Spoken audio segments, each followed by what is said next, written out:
直接挑战6台 XC60叠在一台量产车上，坚持24小时之后，几乎没有发生塑性变形。它不把碰撞测试放在眼里，它要保护的是车里的人，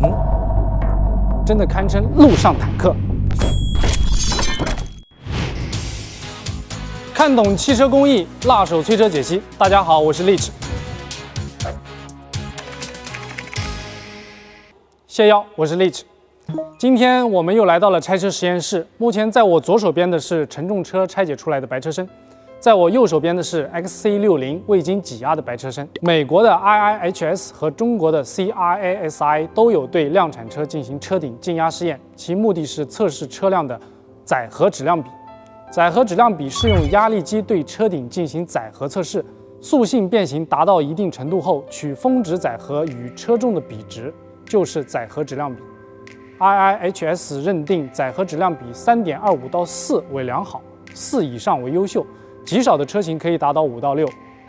XC60 在2021年 IIHS 实际测试的结果是 5.18， 说明在允许车身形变量不超过127毫米的前提下， XC60 的车顶单边可以承受的重量是车辆自重的 5.18 倍。此次与 IIHS 稍有不同，沃尔沃 XC60 的测试载荷方向为垂直向下，直接挑战6台 XC60叠在一台量产车上。这个难度的挑战之前极少有厂商做过。在现场我们可以看到工作人员所做的安全措施，包括保护绳、底部支撑结构，用来稳固我们的承重车，但是总压力不会被分散，并非投机取巧。现在7辆沃尔沃 XC60 已经完全叠在一起了，我已经迫不及待要去看看底下那辆红色的车子。我们看到在上面6辆车的重压之下，红色车子并没有看到一个明显的变化。通过观察车子的4门2盖，我们发现与侧尾钣金的缝隙比较均匀，与初始状态没有什么差异。令我们非常惊讶的一点是，前部风挡玻璃没有碎掉，也没有任何裂纹，这个非常难得。我们经常在 IIHS 的许多测试中看到这个被测试车辆前风挡玻璃都是碎掉的。回到侧面，我们发现 A 柱、C 柱部位的漆面反光比较均匀，证明车身没有较大的变形。通过前面的这些查验，整个车身没有肉眼能察觉到的异样。当然，我们通过激光标记记录了整个叠放过程车身高度方向的数值变化。通过车辆的叠加，我们可以看到乘重车受挤压的数值发生了一些变化。数值从初始的1625毫米降到了1600毫米，在叠第一辆车的初始阶段形变量比较大，后续是一个趋于平缓的过程。24小时后，我们将车顶的6辆车拿掉，车身高度回弹了15毫米，也就是说被6辆车压了24小时之后，整个车身仅仅出现了10毫米的这个变形。对于这样一个比较大的车身，这是一个肉眼很难分辨的变形量。整个叠车过程，沃尔沃 XC60 车身结构完整，没有破坏，变形量很小，真的堪称路上坦克。根据结果再次回到问题本身，沃尔沃 XC60 的路上坦克是怎么形成的？为了回答这个问题，我们通过拆车来进行背后的原理解析。不过我还是很好奇这个被压过的白车身在36小时静止之后主框架的这个变形情况。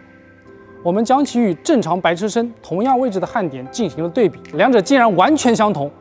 我们考虑上测量的误差，车身高度的变形量也绝对不会超过2-3毫米，可以说是基本没有塑性变形，也就是基本没有永久性变形，真是难以置信。到现在，笼式车身已经成为汽车界普遍采用的成员舱设计理念，各家叫法不同，但是原理基本相同，都是通过成员舱的结构设计来传递并分散碰撞能量。根据拆解后的白车身，我们来看看 XC60 笼式车身的设计亮点。从碰撞力传递路径来说，笼式结构车身的好处之一是懂得如何卸力，通过笼式框架结构将碰撞力传递分解到整个车身，避免局部受力过大引起结构性破坏。同时呢，由于碰撞力分解传递到了整个车身，也就可以通过整个车身来吸收碰撞的能量，使得碰撞能量能够迅速的被分解消耗掉。如图片所示，当车辆受到前部撞击时，力由前防撞梁传到前部纵梁，纵梁上方的烧的杠也同样受到撞击力，纵梁的力经过前尾板下部传到车子下底板，并分解到地板下边的数根纵梁。烧的杠上面的力则分解到 A 柱和门槛纵梁，并经过整个侧围进行传递分解。同时，传递过程中这些力也会部分的转到横向结构进行传递。这样，单单看座舱某一部分的碰撞力，已经远远小于初始的碰撞力。同样，当车辆受到侧向的撞击力时，力也是通过类似的原理进行分解传递。我们在了解了碰撞路径之后，再来看看沃尔沃 XC60 笼式车身的整体结构。从横向框架来看，舱内我们大致看到了5个环状结构，这些环状结构的截面面积也都比较大。同样，舱内下底板上有5条纵向结构，这样整个笼式框架就能够很好的保护我们的安全。同时，我们发现 XC60 的减震器塔座采用的是铝合金铸造件，这个不仅可以提高车身的强度，同时还可以提高悬架的一个响应性能。沃尔沃凭借 XC60 这款车身获得了2017欧洲车身会议豪华车车组的车身大奖，这是对其安全性的一个最好肯定。沃尔沃早在几十年前就曾将7辆轿车叠在一起，数十年后的今天，我们的陆上坦克计划也是对经典的一次致敬。从整个车身干，前舱吸能区是同笼式车身一样重要的安全设计。我们发现 XC60 的烧的杠向前和向内侧延伸了很多，并且烧的杠非常粗壮，在受到前碰时能够及时分解碰撞力。同时，由于其走向向内侧延伸的缘故，在受到小偏置碰撞时，车身能被横向推离碰撞物，大大减小碰撞的能量。另外，就是这个推离过程中，经过弱化处理的悬架会断开与车轮的这个连接，这就是沃尔沃大名鼎鼎的丢轮保命。否则，坚硬的车轮将会挤压成员舱，带来一个较大的侵入量，给驾乘人员带来危险。目前我们已经对车身的不同材料用颜色进行了划分。我们看到的大面积的红色则是热成型硼钢。热成型硼钢应用的范围特别大，例如 A 柱、B 柱、C 柱、门槛纵梁以及前轮包的这个后侧。舱内呢也有一些热成型硼钢的应用范围，例如下地板的前纵梁、中央通道和这个下地板的后纵梁。目前多数厂商只会在 A 柱和 B 柱上使用热成型硼钢，但是 XC60 的 C 柱也是使用了这个热成型硼钢，非常少见。这次叠车试验模拟的是车辆在翻滚中笼式车身提供的保护能力，因此着重考验车身结构对车顶压力的分散，特别是 A、B、C 柱的强度。因为使用了硼钢的原因， XC60 的 C 柱不会成为一个薄弱环节。沃尔沃整车热成型硼钢的使用比例达到惊人的34%。由于热成型钢板的材料和工艺费都比较高也就导致了 XC60 的车身成为了最贵的钢制车身之一。优秀的车身结构设计固然重要，但是如果脱离了超高强度热成型硼钢的大量使用，一款安全性极佳的车身便也无从谈起。可以说，硼钢在车身安全性方面扮演了极为重要的角色。了解完沃尔沃过度安全的车身结构，那么知友们是不是又有了新的疑问？笼式车身结构的重要构成之一硼钢到底是怎么样的存在？让我们听听凯凯老师会给我们带来怎样的解读。探索安全极限，带你一知全解。大家好，我是凯凯。谢邀，我是凯凯。说到硼钢我们不得不先了解一下硼的存在。硼是自然界中硬度仅次于金刚石的一种非金属元素，在地壳中的含量呢仅为0.001%。可能很多人还不太了解，这是一种很魔性的材料只需要加入微量的元素硼，钢材的力学性能就能幻化出超强的特性。硼钢作为兼具各种优势的结构钢材，最早应用于军工行业。以安全性作为品牌立身之本的沃尔沃是最早将硼钢带到民用领域的汽车品牌之一。根据成分不同呢，硼钢可以分为22mmB5、26mmB5、30mmB5等等型号。简单说呢，开头这2个数字越大，硬度越高，但韧性呢也会随之变差。高标号的硼钢一般是用在切削金属的刀具上面。汽车厂商呢选择热成型硼钢也是要兼顾硬度与韧性的。汽车行业呢目前普遍采用22mmB5作为基材，那硼的含量呢是不超过0.005%的。当然，各厂家呢也会有自己的机械性能要求。沃尔沃采用的硼钢理论的起伏强度呢要求不低于950兆帕，抗拉强度不低于1300兆帕。好了，为了验证硼钢是不是真的能达到厂商的机械性能要求，除了陆上坦克测试啊，我们还从 XC60上面切割下了传说中的硼钢样品，放到拉力机上严刑拷打，用数据看看材料强度对于车辆的被动安全性能到底有多重要。这次实验我们重点分析抗拉强度、屈服强度这2项重要指标。需要说明的是啊，由于热成型硼钢在量产车上呢还会喷涂一层表面附着物，再加上切割过程可能也会对热成型硼钢的状态产生一定影响，所以这次实验的结果呀，难免会存在一些误差，请大家理解。好，现在呢我已经拿到了实验测试的结果，通过对样件的拉力测试，实验室测得硼钢样件的屈服强度为1217.32兆帕，抗拉强度为1310.18兆帕。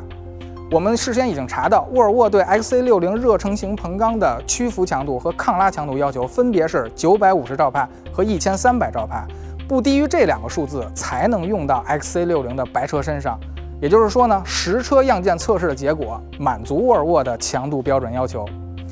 大家都是笼式车身，落实到每家却能体现出细节的不同，也造就了每款车不同的被动安全性能。XC60 笼式车身最大的特点在于热成型硼钢在白车身上的用量，目前行业平均的占比呢是10%， XC60 做到了多少呢？34%。这个在同级别车型中啊也是非常少见的，也难怪一台 XC60 能禁得住6台车泰山压顶，坚持24小时之后几乎没有发生塑性变形。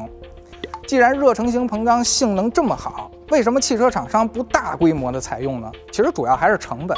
热成型硼钢的加工呢，需要在800到1200吨的压力机中一次冲压成型，还需要专门给压力机配置水冷循环的冷却系统，让高温的钢材在模具中啊从950度快速冷却到200度左右，这个时间不能超过25秒。这也就是热成型3个字的来源。这还没完，为了提高成型件的质量，还要在钢材的表面镀上一层铝硅保护膜，避免钢材被腐蚀。我们看到热成型硼钢的颜色往往比较深，就是铁元素在高温下渗入铝硅涂层后氧化的结果。所以加工硼钢呢，需要耗费大量的设备和能源，甚至一开始啊，这个铝硅涂层技术也只是被极少数的公司专利把持。热成型硼钢可以说是车身领域的成本黑洞啊！一般车身金属框架结构行业平均成本仅为14元1公斤，而热成型硼钢的原材料与工艺成本高达每公斤30元。同时，国内销售的 XC60 硼钢的原材料来自阿塞洛米塔尔、蒂森克虏伯等国际一线大厂。对于一台热成型硼钢占比达到34%的车型，厂商却仍然坚持进口原材料。所以从钢材的来源、种类、用量这几个维度，咱们保守估计啊 ，XC60 的白车身成本相比行业主流水平要高出35%，对比同级别车型那也是物超所值。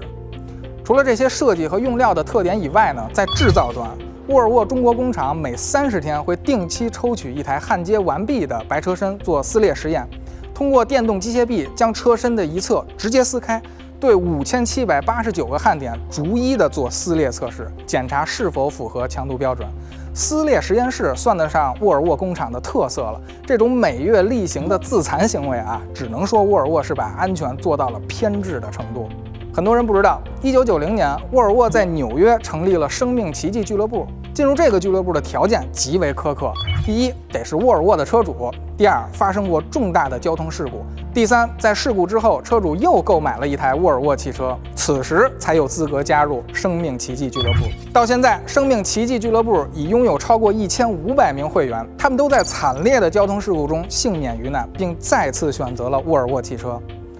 沃尔沃对安全的思考呢，带给我们太多的震惊。对于安全的执念已经根植于这个品牌的 DNA 当中，并践行于每一款产品。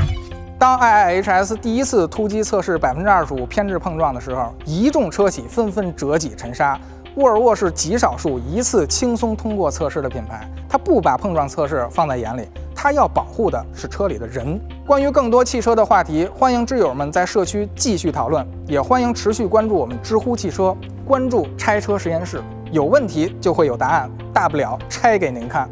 谢谢大家，下期再见。